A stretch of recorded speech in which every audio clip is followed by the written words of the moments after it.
Ofenkürbis, wie ihn Patricia macht. Das Rezept kommt gerade, ein guter. Und was noch dazu? Dazu noch Kürbiskern, Olivenöl, Jawohl, verschiedene Gewürze und ein bisschen Fett noch.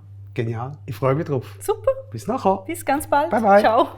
Der Ofen läuft schon. Dann gebe ich hier ein bisschen Olivenöl in eine Gratenform. Mache ich gleich hier rein die geschnittene Kürbis. Wieder ein bisschen Olivenöl drauf. Das ist schön saftig bleiben. Ein bisschen Herdöpfelgewürz natürlich.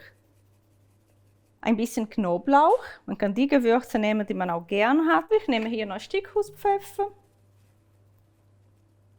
Nehme ich Paprika, gibt nicht nur Geschmack, habe auch eine schöne Farbe dazu. Und zu dem Kürbis nehme ich noch Gemüsegewürz. Gut, jetzt, dafür haben wir Hände. Ich will das gut so einmassieren, dass jeder Kürbisstück mit Olivenöl und mit Gewürzen benetzt ist. Wirklich einmassieren, mit Liebe, mit Gefühl. Dann können wir schon mal die geschnittenen Fette dazugeben. Auch schön verteilen, nicht nur oben drauf, weil dann gibt es auch verschiedene Texturen. Dann habe ich oben welche, die schön knusprig werden beim Backen. Und noch die Kürbiskerne dazu. Die dürfen gerne auch nur oben bleiben. Dann rösten sie so ein bisschen. All das kommt in den Ofen, bis Kürbis weich sind. Guck mal, schön sieht das aus. He? So, Willst du zuerst probieren? Kauen, dann kann ich eben nicht mehr reden. So, Und es ist heiß.